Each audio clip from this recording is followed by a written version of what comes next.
Oh my goodness, I'm so excited to be here with you all. Can you imagine? Like, this is a stellar week if you guys did not know it. It's Women's in Construction Week. It is Women's History Month, like all about the ladies.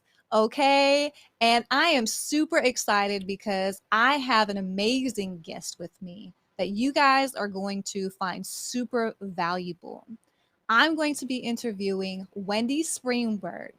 She is the president and founder of Yes, Your Exceptional Space, and she's a flexible workplace strategist. We're going to be talking about some juicy subjects today, so you guys need to listen in and type in the chat any questions that you have. So I'm going to go ahead and bring Wendy up. Hi, Wendy. Welcome. Hey, awesome intro. Boy, I'm honored, really honored to be here for International Women's Day, let alone Women's Month. I think it's great. Yeah. Like, who knew we would have this fun opportunity to just hang out like this on this day? When we were selecting the day, I didn't even realize that it was International Women's Day. I wasn't thinking about it either, but see how serendipitous it becomes, and planets align and all good things come together. Exactly. Well, I would love to let the audience know that this is not the first time that I'm interviewing Wendy. We have spoken, and can you believe it? We spoke last when we did this interview. We spoke in 2016. Can you imagine, Wendy? Unbelievable. It's a lifetime ago. And so much time has passed, right? Like, so many things have taken place as a result. But we had some really great podcasts, audio only, because that's what we were doing back in the day. Yeah. And we talked about co-working. We talked about what does it take to be a successful co-working host? What does that right business model look like? To coffee or not to coffee? And what does that furniture optionality look like? So you took some time, obviously evaluating the market and viewing trends, and you pivoted a little bit in 2019. So what I wanted to ask you was, what were those drivers that caused you to pivot, and what did you pivot to at that time? Well, we wound up being on a long-term project. We actually started this project, ironically, in 2016. And then we gravitated off. It was a project that we had fulfilled our obligation. We helped people start flex work co-working spaces. And we'd gotten to the point where we took off the training wheels and the owner was ready to keep moving forward. So we took a pivot. We had a different business name entirely and a bit of a different focus. So we changed our branding to Yes, Your Exceptional Space. Our tagline is creating experience, not just space, which you and I have talked about, the human experience. So it's so exciting that we resonate together on that topic. And the pivot was caused by the idea that here were all sorts of landlords, developers really getting into the flex work, co-working back in the day. And now we're calling it flex work because it has a negative connotation. But now everybody's jumping on board and saying, how do I get involved in this? What do I do? And then, of course, brilliant strategy, 2020 happened for all of us. Exactly.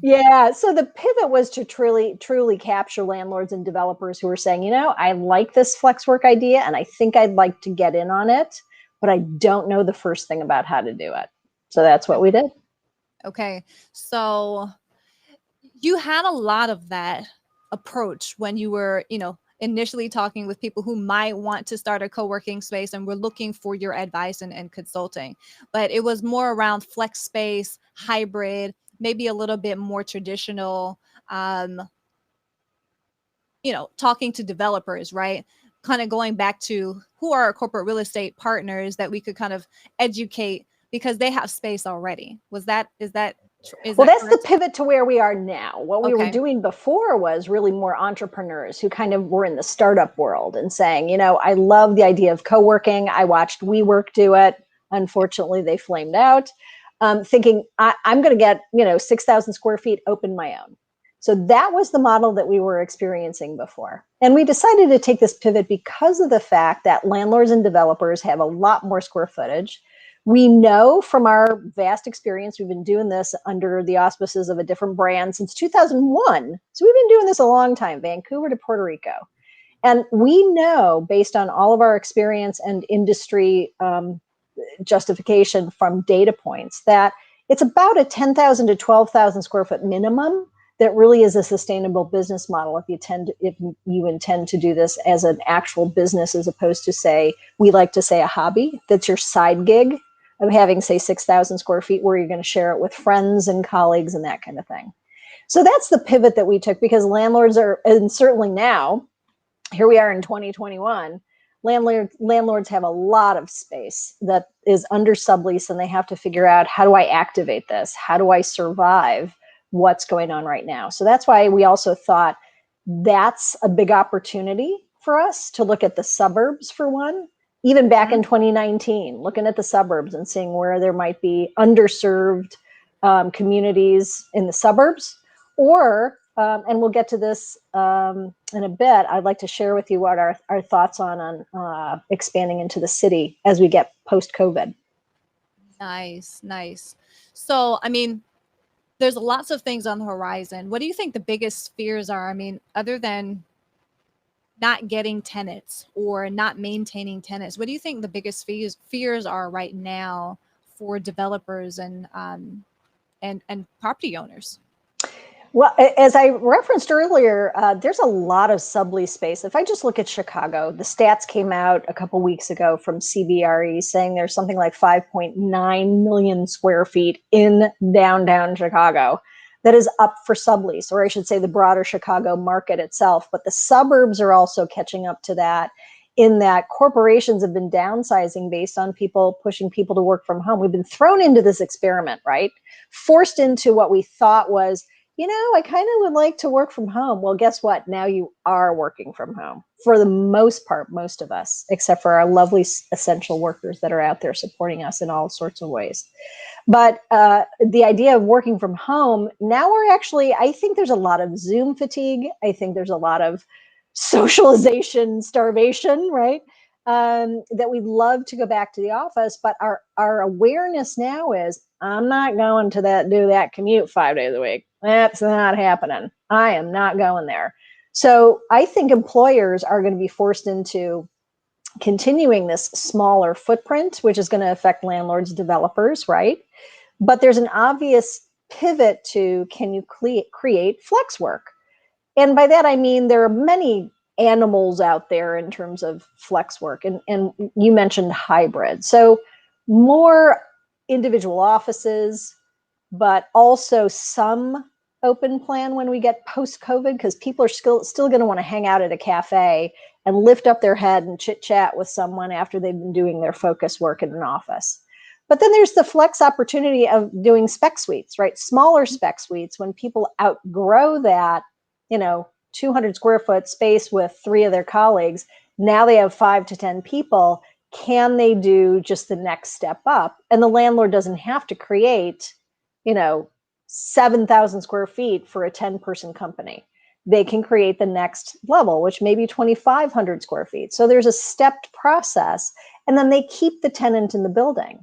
And the operator of the flex space itself, the co-working type of space, can still manage the flex space for them. These are sort of the solutions that are being driven by management contracts. So operators who create management contracts instead of leases with landlords and the landlord gets the upside on all of the revenue, because it generates more revenue because you're offering more services and amenities. Yeah. So there was a lot there that I want to kind of dig into, if you don't mind, Wendy. Sure. So I would start with these contracts, right? There's not only the service contracts, but there's also the contracts for leases.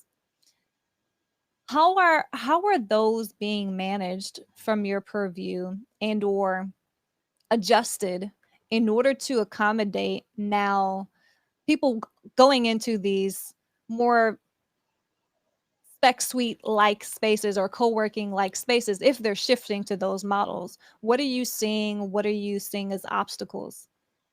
I think the obstacles are the length of the lease that someone wants to sign. Clearly, flex office also includes term, right? That's what we're really finding.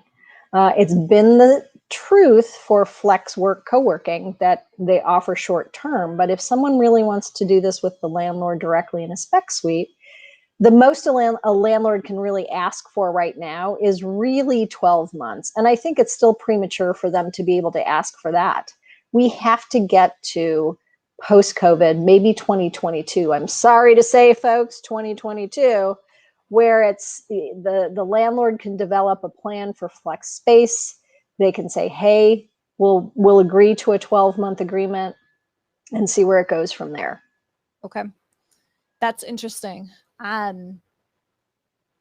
Yeah, because I mean, obviously they're long-term leases that a lot of people enter into, and they're having to kind of adjust that language in order to make it something that's suitable. But also, you can't change to something that is going to lock you in, to your point about 12 months, or it could be 6 months, whatever the case might be. And it's hard to determine what could be realistic as a result of what's going on right now. Really interesting stuff.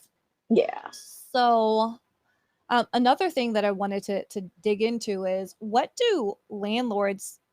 should they be planning on including in their spec suites in order to accommodate this kind of flex area? I mean, you mentioned a little bit earlier about moving away from open plan.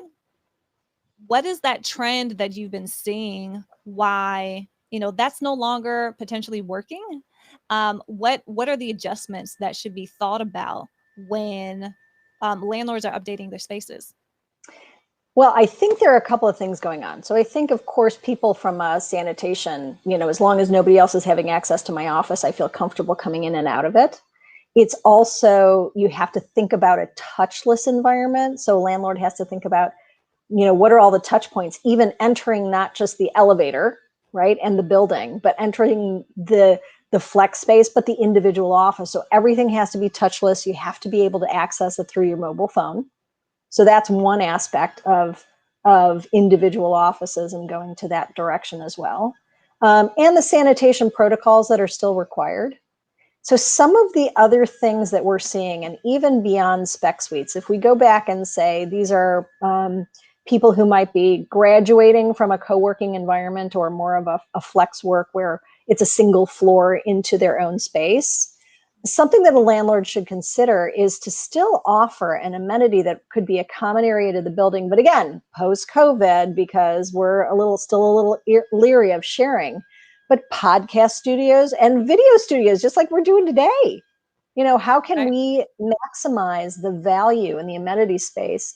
And I would say this, think about people who are working from home, who might have little ones, or even kids at home and family at home, or roommates, and simply cannot do a professional video or podcast from their home. So they have to offer that as a sort of a drop-in option too, not just members of the space, but you might offer it to the public as well. There is so much to consider from a standpoint when you are a lessor and entering into these agreements. We talked a little bit about the perspective of a landlord or somebody who's owning a piece of corporate real estate.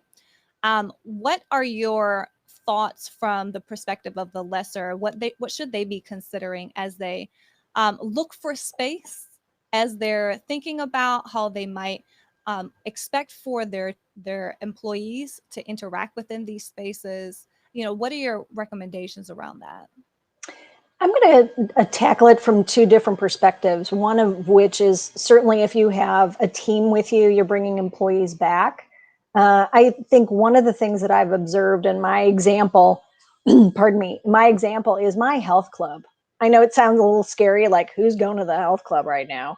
But when all of this transpired, I just was so impressed that they were very communicative, over communication about what new policies and procedures are.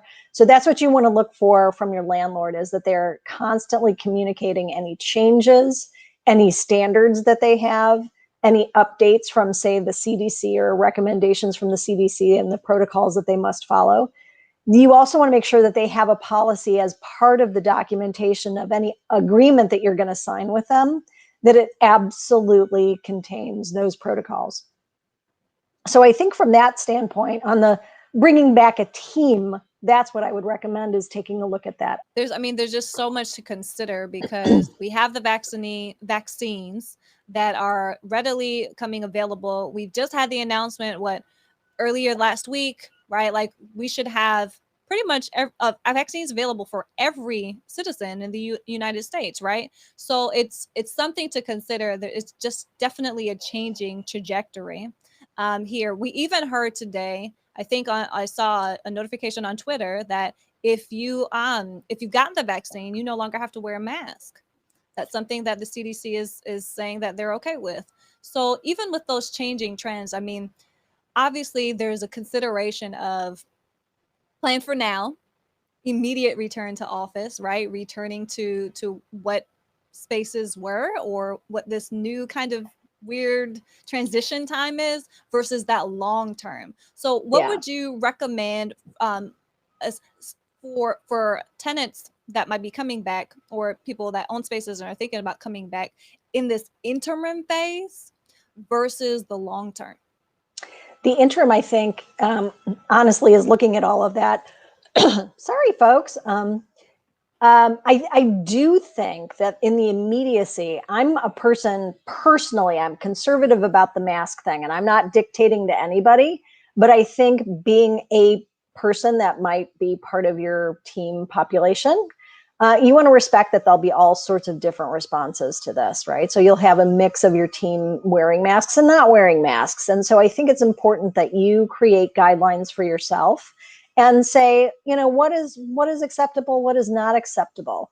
Also, I think you're still going to have to deal with people who are going to be really concerned about coming back to the office, who may still say, look, I'm not ready to come back. Near term, I'm not ready. So being able to create that flex environment for them, and how is that going to work? How are they going to be treated and managed? Do you have someone who's actually going to manage the culture around having a disparate workforce, some who are in the office and some who are not? Are you going to create a hybrid schedule? A schedule where you have team members on site and some who are not on site? And are you going to rotate their schedules as well, like 2 days a week for each group, and then a group, everybody comes together on a Wednesday, for example?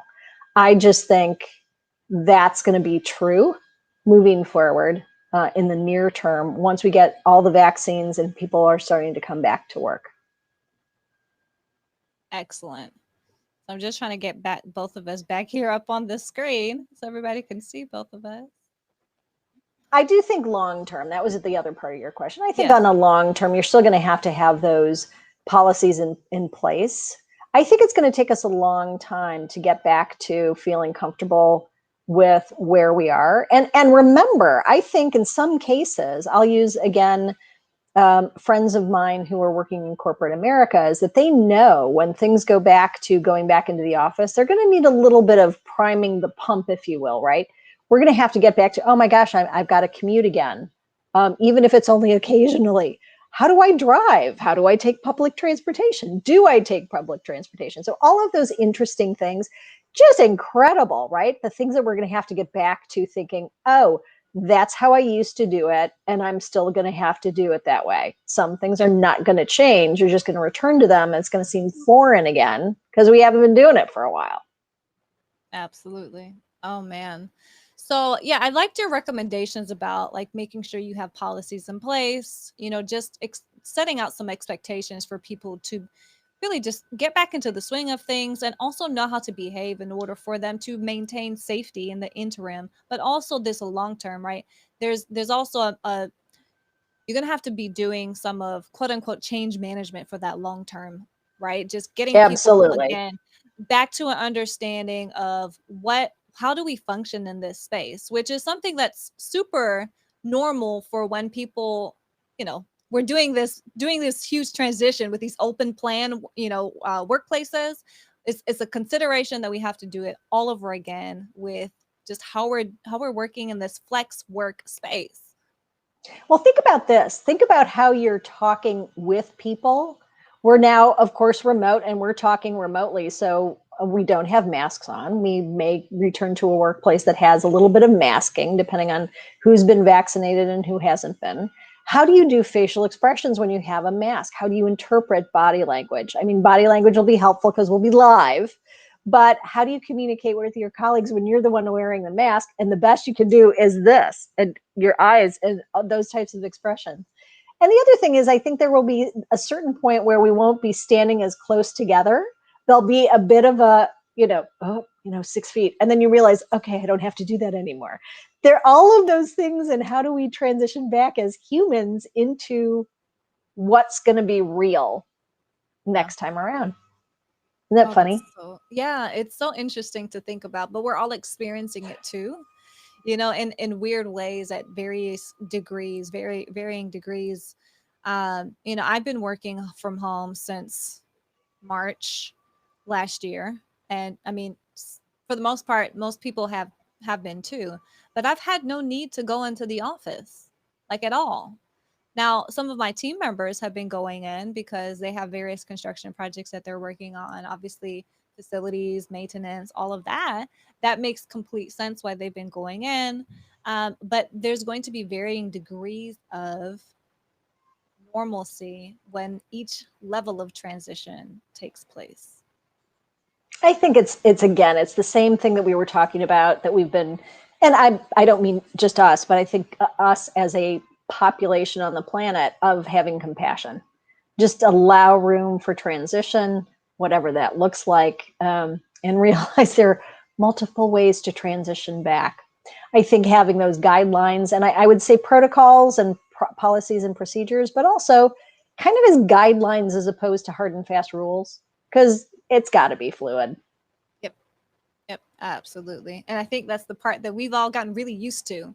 A certain level of uncertainty and a bit of agility, right? Yeah. You hope so.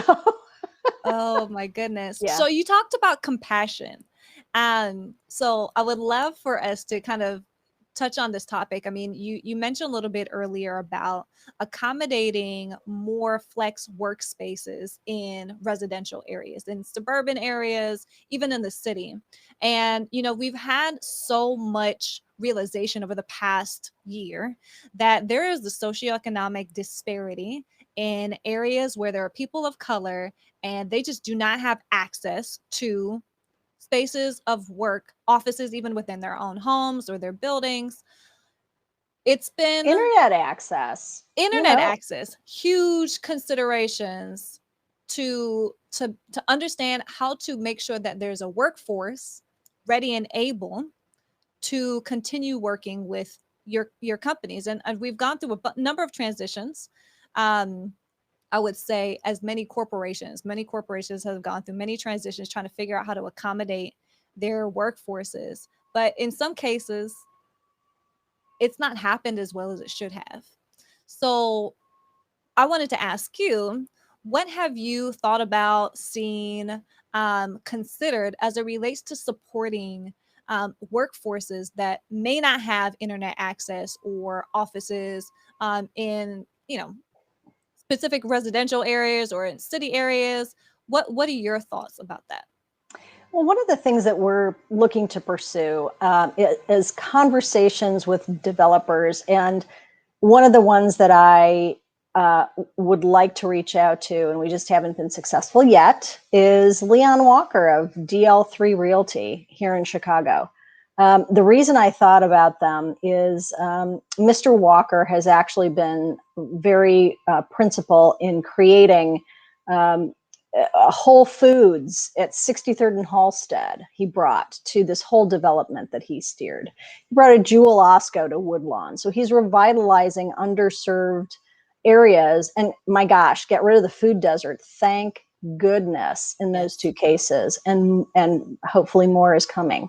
But that group has also talked about Revive 6300, I believe. So he's already got a vision of creating co-working before everything kind of fell apart. But the realization for me is that I think these types of spaces really drive economic development. And if you think about it, these are people who have a dream just like everybody else. And the idea of something that is a commercial center for entrepreneurship, for development, with offices, meeting rooms, again, podcast and video rooms for the creatives. And not necessarily just the creatives, but those of us who want to get in there and share our knowledge, right? In addition to, just in Chicago, there's the Bronzeville neighborhood with Mercy Hospital being there, and it's just been talked about as being great. There's a plan to move forward and redevelop the hospital. Again, a very underserved, vacant acreage for such a long period of time. How can we activate that and bring these opportunities to underserved communities? Because they drive economic development, and it enables others to see entrepreneurs. And once you see it, you can be it, right? Mm-hmm. So that, I think, is really material to be able to bring this knowledge. And just, again, as we've done in the past, is to help people understand how this works, because it's a complex business, but give them the tools and ability to do it themselves, and then take off the training wheels. And guess what? It is yours. God bless. Yep. Well, and there's an element of enabling for entrepreneurialism, right? There's an element of teaching people how to fish, and it's some of it is as simple as that.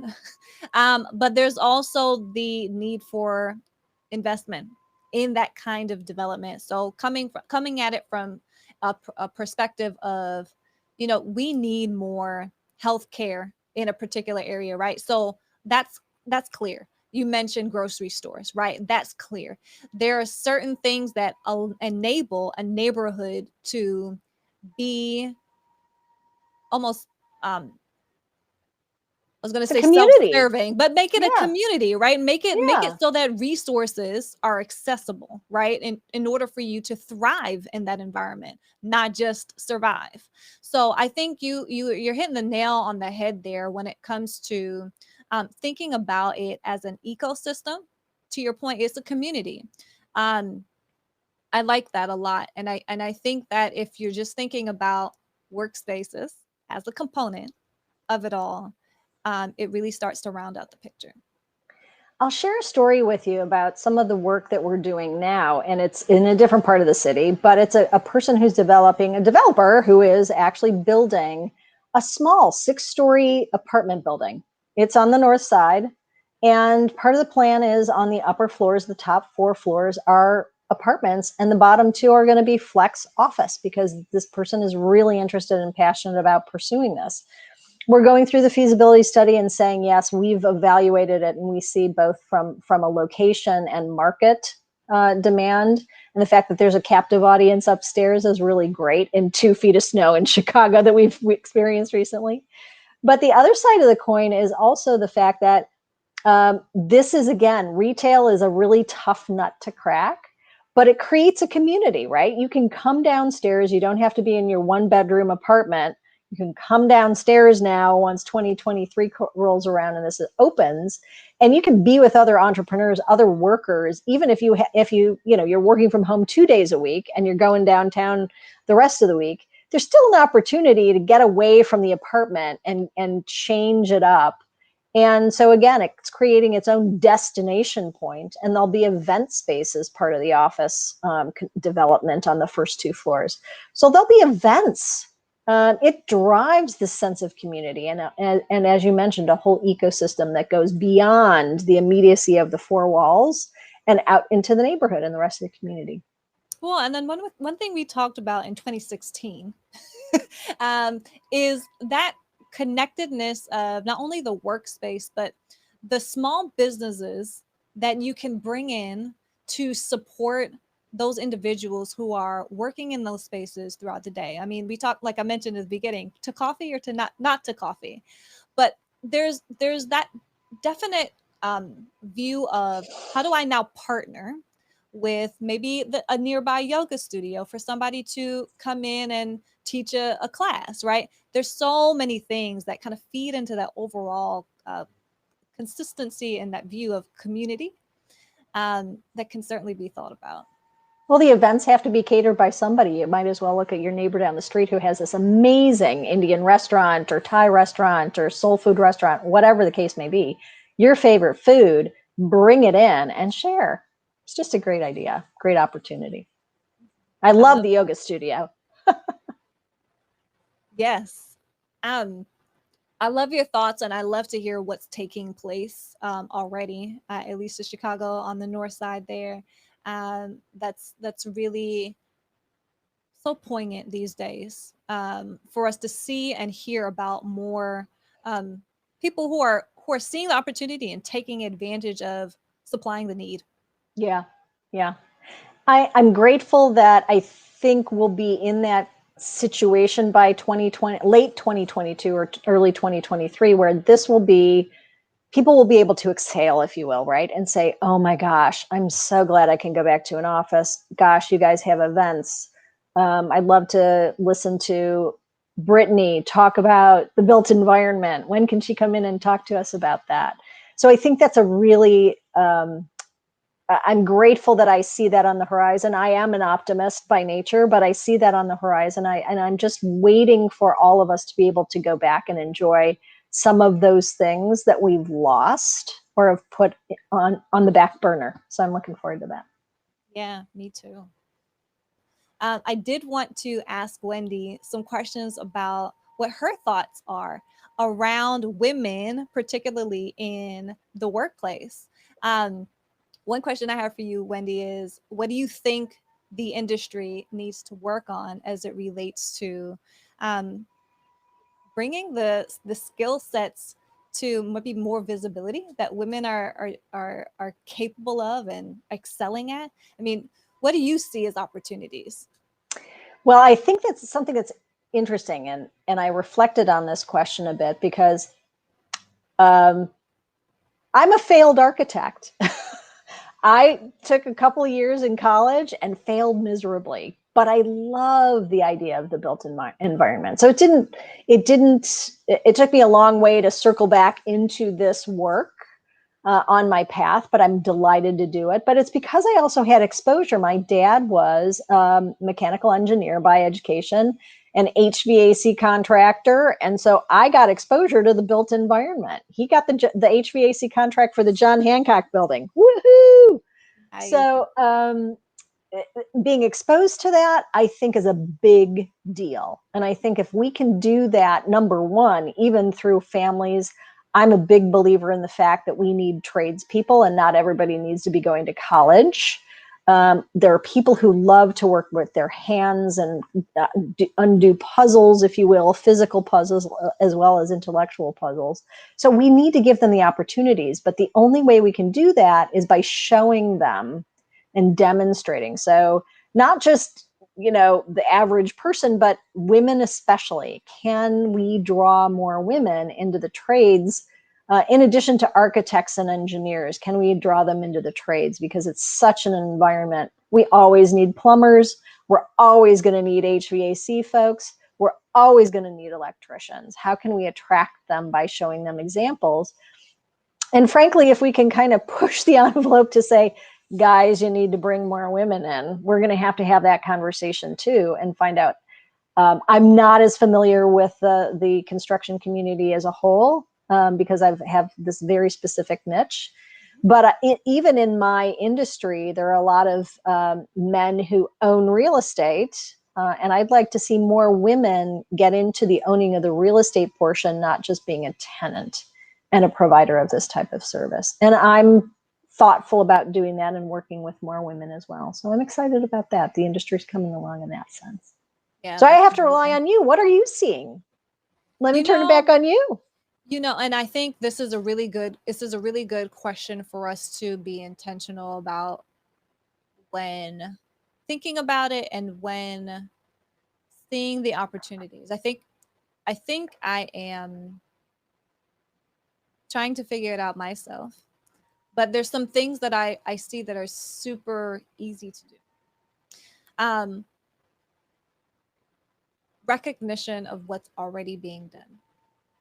I think something as simple as using social media, a powerful tool to recognize people from all different backgrounds, but particularly women who excel, just to elevate them and talk about it.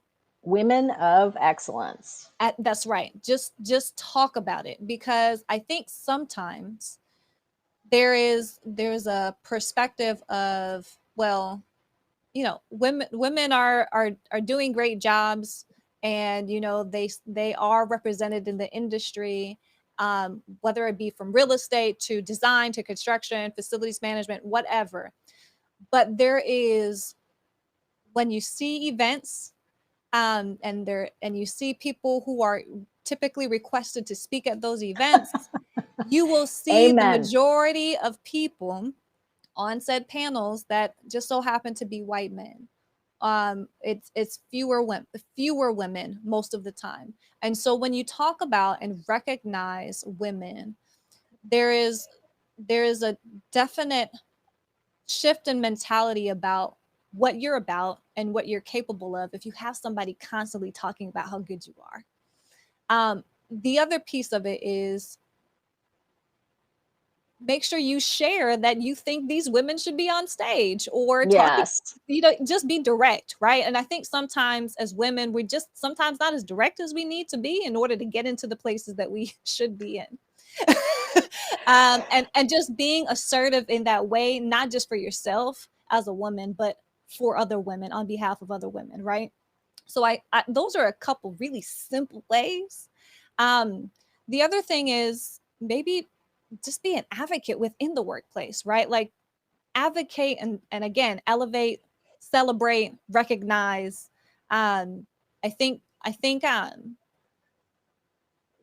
don't remember where I got this from, but it over the past year or so, I was listening to a webinar about how to um how to bridge this pay gap still.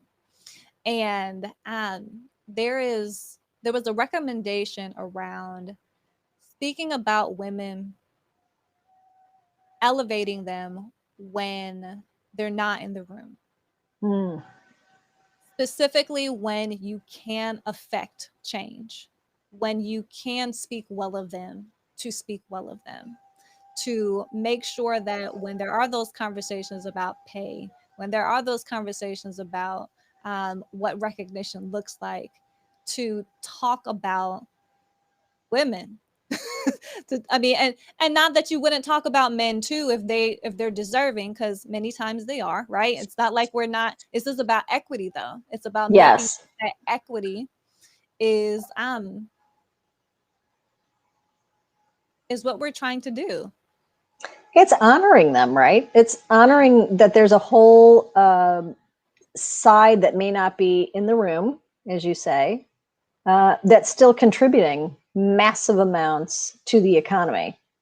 I'm sure there are a zillion stats we can quote in the billions of what women contribute. I used to know the stat. It's an old stat, so I'm not going to quote that. But what we contribute to the bottom line in some of the invisible ways, I think, is to your point. It shouldn't be invisible. We should be able to talk about it openly and get that recognition. One of the things that I think about regularly is, because I do enough, not as much in 2020, but I do enough speaking that when I am reaching out to a conference where I want to participate, I will ask who will be my co-panelists, or I'll recommend a co-panelist, male or female, but I'll try to really steer it towards, I don't want to be the only female on the panel, and I need to know what the rest of your conference looks like.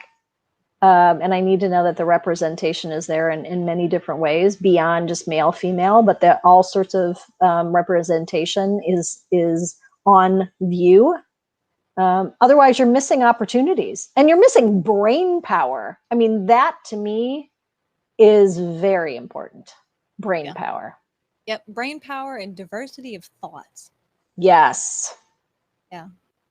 It's so critical. So yeah, I love that perspective of just asking for, well, what, who is your audience, right? Like, just tell me more about you. Like, I may like your subject, I may like, what your goals are that you're iterating on your page and in your, messaging, but tell me about your people. I Yeah. like that a lot, Wendy. Or That's I really look at good. your panel and you're saying this is the topic, and yet you're not living up to the topic's title. You need a little bit more diversity on this panel to discuss all viewpoints, right? Or multiple viewpoints, not all, because they're still beyond that, but multiple viewpoints and how someone approaches it in a perspective. Yeah, that's so good. Well, it's just a Um, learned behavior. I have to admit. It took me a long time to get there, but you kind of figure it out as you go. Yeah, I mean, even so, the wisdom you get from experiences is so poignant. Yeah. Well, what do you think we need to work on? I mean, we came up with a couple of ideas together, like from not even just how to incorporate more women into these spaces, but even from thinking about um, just the industry at large. What do we need to work on from your perspective? I think some of the things that we need to work on, I mean, you touched on it directly, right? Just asking the question and being at the table, and I think it's not as overt and aggressive, because I think sometimes that can be tough. There are times when I've overstepped because of the way that I come across, and I'm enthusiastic and I'm energetic, but it sounds a little, and then again, non-compassionate. And so I'm learning more compassion about how do I come across where I can sell the idea, or I can talk to someone and say, this is somewhere we really need to go, and how can we bring others along with us? Or what are your thoughts on that? This is my thought. What are your thoughts? And so I think bringing more people to the table in the conversation is something that we need to all work on. And as much as I'm pontificating here, I want other people to contribute their thoughts, right? I'm but one voice. So if we can get to that and say, I'm only one voice, but I'd love to hear what we can do together and how I can come along, how I can add my energy to yours. I'll volunteer my energy, and then that might be a starting point to say, how can we move things forward? And I'm happy to hear what you think, looking what moving something forward looks like, and then I'll share my thoughts too, and hopefully we can come to a combined energy that's better than just, right, that synergy that's better than just 1 + 1 = 2. So I think that's what we need to work on, is really, again, more skin in the game ourselves, and really just being brave to have those conversations and step out and discuss. Yeah, I love that, Wendy. Oh my goodness. Um, I think that your mention about having empathy and compassion, it I second that 100%. I think that if this year has taught us nothing else, is that we have a little bit to learn about other people. uh, I'm raising my hand for that. Lots well, to learn. Lots to everybody, learn. Yeah. everybody, right? And so I think it's just a matter of having that, right, like mentality, that mindset of curiosity, and making sure you're having that courage to speak up and have that conversation, not be afraid of the conversation. That's Yeah. so good. Yeah. Yeah. Cool. So um I do want to just ask you, did you have anything else you wanted to share with the audience? Oh my gosh. It has nothing to do with me personally, as much as I think one of the revelations that we had is, because we've been so stuck at home, and my colleagues and we work virtually. We believe in this concept of working virtually and have done so for a long time. So I have a colleague in Austin and a colleague in New Jersey. And we've come together really strongly as a team because we gelled so well.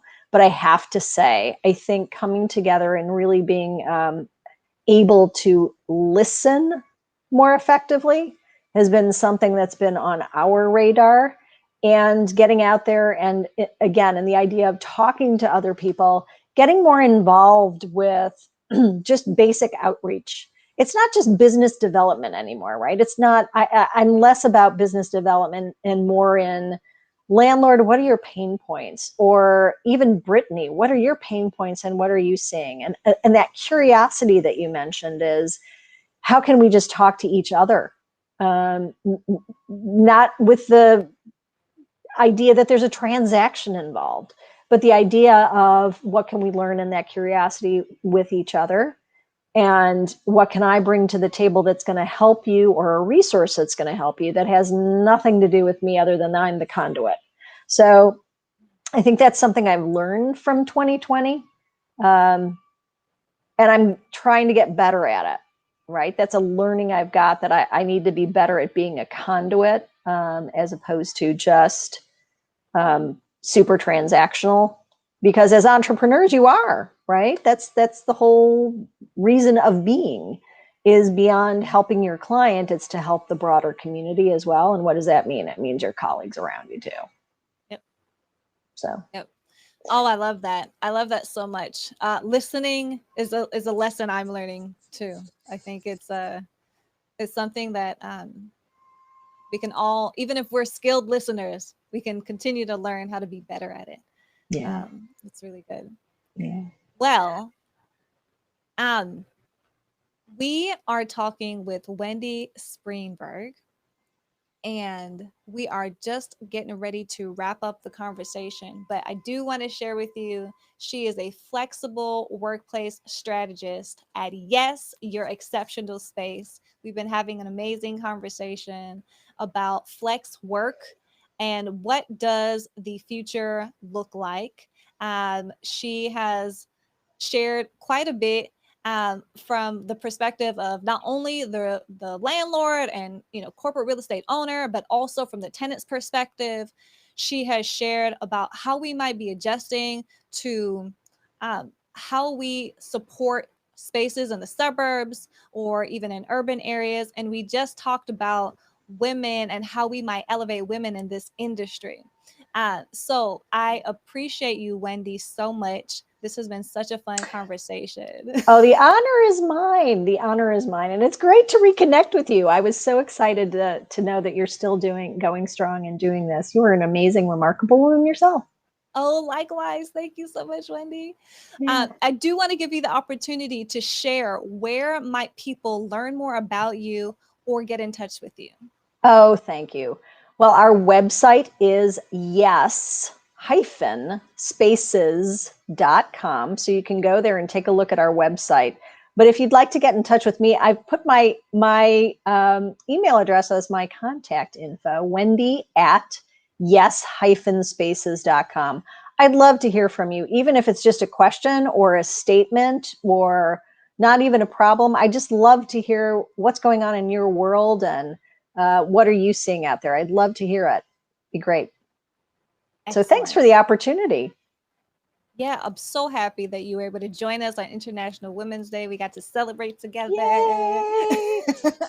We're doing our women's dance, Women's Day That's dance. Right. Oh, man. Well, those of you in the audience, I hope you enjoyed as well.